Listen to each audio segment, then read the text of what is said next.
Well, we're here to celebrate this book, which is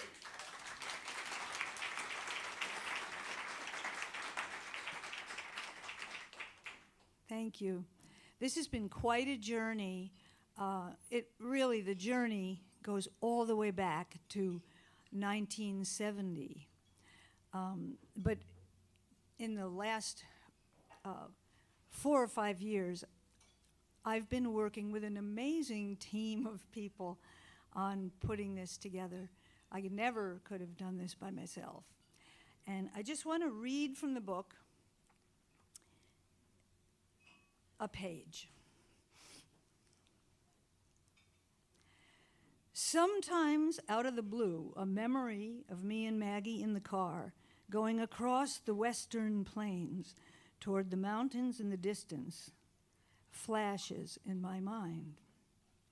Maggie's driving, and I'm dialing in the radio station from some distant town as we travel out of range of the one that's been with us for a while.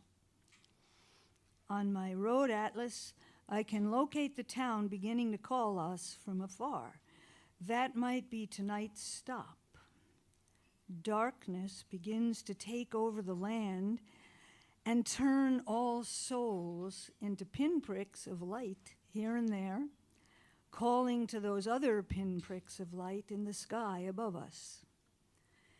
Then a cluster of them comes into view, far away at first, but soon looming before us as the long road we've been traveling on begins to sprout exit signs. Like clues, we somehow know how to use them to find the treasure, a moat.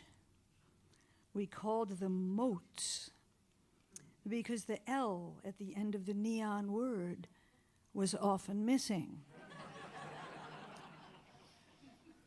I'd been sprung from the classroom in my senior year of high school to go traveling around the United States, playing a repertoire of songs for college kids in the makeshift coffee houses on their campuses. Over the next 2 years, Maggie and I would write songs and we got to test them out. No, Maggie would write songs. And we got to test them out with a coffee house gig 6 nights a week. Many of these songs became the album Seductive Reasoning. These memory flashes have been with me my whole life. They pop in as if to say, Terry, this really happened. But here's the strange part. Years later, in a fit of letting go and moving on, Maggie threw out all the tapes of us playing these songs, years of recording ourselves since we were 12 and 13 years old.